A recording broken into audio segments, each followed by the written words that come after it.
Naming things in code. Do you ever struggle to name things in your code? If so, you're not alone. Naming things is one of the hardest things in computer science, but it's also one of the most important. In this video, we'll discuss some bad naming practices to avoid. We'll also talk about how to name things effectively so that your code is easier to read and change. Navigating the intricacies of computer science presents two formidable challenges: cache invalidation and the delicate art of naming elements. While these challenges are notoriously formidable, they remain conquerable with consistent practice and careful consideration. One of these challenges pertains to the fickle nature of cache invalidation, a technical phenomenon where cached data becomes outdated or irrelevant, leading to errors and inefficiencies. The second challenge, perhaps more subtly complex, involves the process of assigning meaningful names to variables, functions, classes, and other programming components. Mastering the skill of precise and intuitive naming is undeniably difficult, often leading to a gamut of errors and misinterpretations. Yet the paradox lies in the fact that despite its complexity, it is not an insurmountable task. By recognizing that poor naming can hinder comprehension and maintenance of code, developers can take deliberate steps to enhance their naming practices. The iterative process of trial and error, along with learning from established best practices, contributes to the evolution of this skill. Thus, while the challenges of cache invalidation and naming might be formidable, they offer fertile ground for growth and mastery, making them integral components of the dynamic landscape of computer science. The age-old maximum of avoiding naming variables with a single letter remains a steadfast rule in the realm of coding, resonating as a classic example of sound programming practice. This precept finds its roots in a historical context that intertwines the worlds of mathematics and computer science. Traditionally, mathematical notations favored brevity, leading to an emphasis on single-letter representations. This practice, however, doesn't translate seamlessly into modern coding, where the goal is clarity and comprehensibility. Single-letter variable names inherently lack the vital contextual information necessary for understanding the role and purpose of a variable within a codebase. Such names are a cryptic enigma to developers, leading to confusion and misinterpretation. Similarly, abbreviations, those once hailed for saving typing effort and screen space in the bygone era of limited technology, are now burdened by their reliance on context.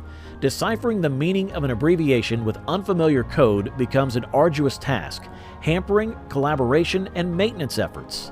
The landscape of coding has undergone a profound shift, propelled by advances in technology and coding practices. In today's coding environment, where screen real estate is ample and keyboard strokes are efficient, the advantages of single-letter names and abbreviations have waned. Modern coding values readability, maintainability, and teamwork. Therefore, adopting a comprehensive naming convention that eschews single-letter names and abbreviations has become a cornerstone of effective coding practices. As the coding landscape evolves, this steadfast principle stands as a testament to the ever-evolving nature of programming craftsmanship. The practice of embedding types within variable names, commonly known as Hungarian notation, has witnessed a decline in relevance with the emergence of modern programming languages. In this convention, types were prefixed to variable names, ostensibly to provide clarity about the nature of the variable. However, in contemporary coding landscapes, this practice has lost its footing due to the inherent nature of modern languages that embrace strong typing. Statically typed languages, where variable types are explicitly defined, advocate for a different principle. The type itself should encapsulate the variable's content, eliminating the need for type indications within variable names. This approach promotes clean, self-explanatory code and reduces the risk of misleading developers by implementing a type that doesn't match the actual variable content. Instead of focusing on types, a more effective practice is to include units in variable names, particularly when dealing with quantities or measurements. For instance, naming a variable delay seconds makes its purpose clear to both the user of a function and those modifying the code. Moreover, a more advanced strategy involves employing types like timespan or chrono duration in languages like C#, or C++. These types abstract away unit ambiguity, allowing developers to interact with time-based variables without getting bogged down by specific units. In short, as programming paradigms evolve and programming languages become more sophisticated, the necessity for Hungarian notation and embedding types in variable names diminishes. Instead, focusing on meaningful, self-descriptive variable names, coupled with utilizing appropriate types to eliminate ambiguity, serves as a testament to the adaptability and progressiveness of modern coding practices. A prevalent yet debated practice in software engineering involves the addition of types to types, often observed in the form of prefixing interfaces with I, like I something. This practice has been traditionally employed as a means to distinguish interfaces from classes, reflecting a sort of taxonomy in the naming. However, this practice is now undergoing scrutiny, as it may not align with the contemporary principles of clean code. Modern programming paradigms underscore the importance of intuitive and expressive code, emphasizing that code should read like well-structured prose.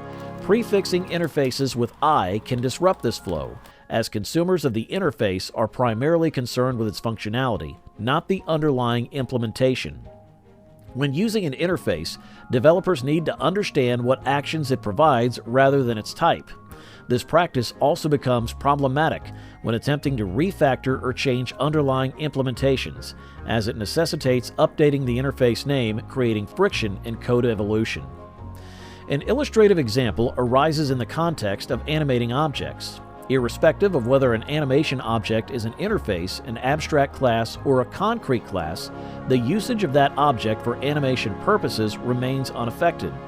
This reiterates that the prefixing of I for interfaces lacks a practical purpose in terms of code comprehension and usage. It's worth noting that even established .NET libraries follow the pattern of prefixing interfaces with I. While this might influence C+ code practices, it's essential to consider the broader context of code clarity and readability. In the evolving landscape of software development, prioritizing the intent and functionality of code over adhering to historical naming conventions emerges as a promising approach to fostering maintainable, cohesive, and expressive software systems. The art of naming classes and functions is a cornerstone of effective software development, embodying the principle that code should be self-explanatory and intuitive. One notable guideline in this realm is the avoidance of adding prefixes like base or abstract to class names. Such prefixes might have historical roots, but they can be more perplexing than clarifying in modern code bases. A vivid illustration lies in the naming of classes, where the use of base or abstract can mislead developers about the class's actual purpose. Consider the scenario of a truck class. When contemplating a parent class for it, appending base to truck doesn't enhance understanding. Instead, it hampers clarity and can cause confusion, as the name doesn't reflect the class's essence. Descriptive naming shines as the antidote to this naming complexity. Class and function names should mirror their functionalities and roles within the codebase. Rather than overcomplicating with prefixes, clear and evocative names should encapsulate the class's core function. If a class hierarchy demands differentiation, opting for specific, informative names can convey more meaningful information. By focusing on class and function names that succinctly convey their purpose, developers can contribute to a code base that is approachable, maintainable, and collaborative. Clarity is a currency in software development, and meaningful naming fosters a common language that transcends the immediate team, ensuring the software's longevity and adaptability.